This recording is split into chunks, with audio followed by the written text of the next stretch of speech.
Folks, every night, you know, I'm standing right over there, gathering the finest tamahagani steel of the news. The juiciest news fruit, a multi-layered symphonic soundscape of news stories. I spend so much time right over there, curating the most beautiful news stories of the day to carefully plan the spectacular destination wedding that is my monologue.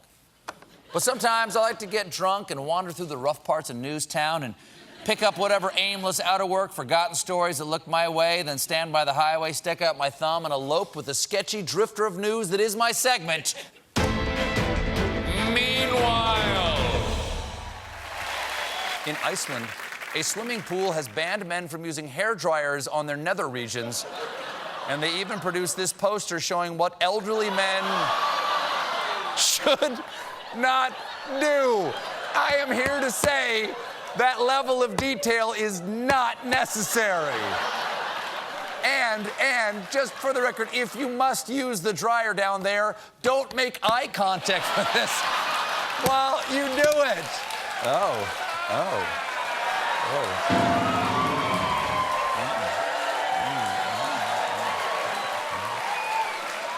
Meanwhile, alcohol is now being marketed as a wellness drink. The Marathon Brewing Company has a new beer called 26.2, purported to be a beer for runners by runners. Yes, 26.2, because just like a marathon, you know you've had enough when you're puking in the street with bleeding nipples. Meanwhile, a new study suggests household cats can respond to the sound of their own names, finally confirming that they're just jerks.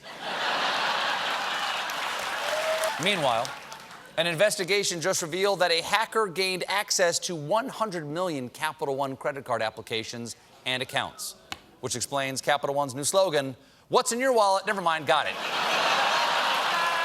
Meanwhile, the recently bankrupt Toys R Us is coming back, but with a different approach. New locations will be smaller, and the presentation will be far more experiential and interactive. And in a nod to the financial demise they just returned from, the flagship store will feature Jeffrey the Giraffe lying in state. Oh, man.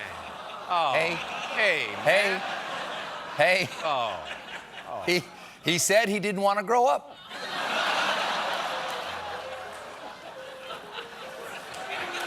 My staff and I had a debate about whether I should do that joke. I'm not sure who just won. Meanwhile, John, brace yourselves, because there are some important potato developments. According to scientists, right now, all over the world, potatoes have a form of depression. You can tell they're depressed because they're always getting baked. This potato depression is caused by generations of inbreeding. Inbreeding, of course, can result in stunted growth, shorter lifespans, and Eric. Meanwhile, a koala named Rogue is known as the world's sexiest koala, becoming a viral sensation, and here's why. Hello. That is some sweet marsupial. Tear me off a piece of that pouch.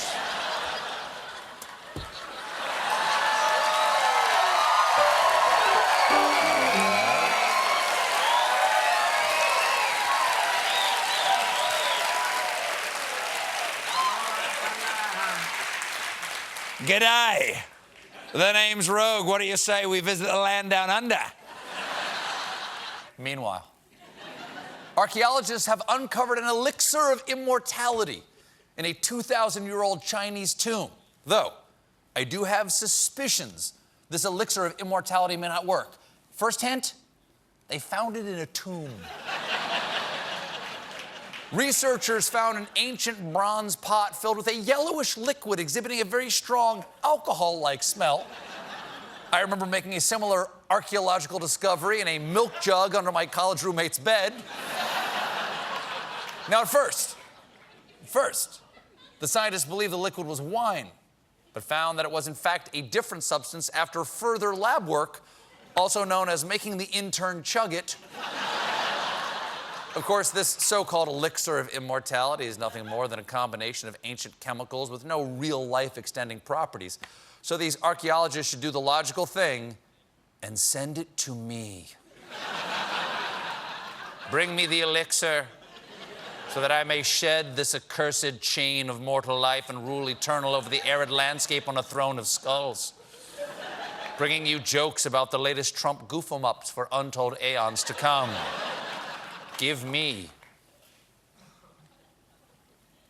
the elixir.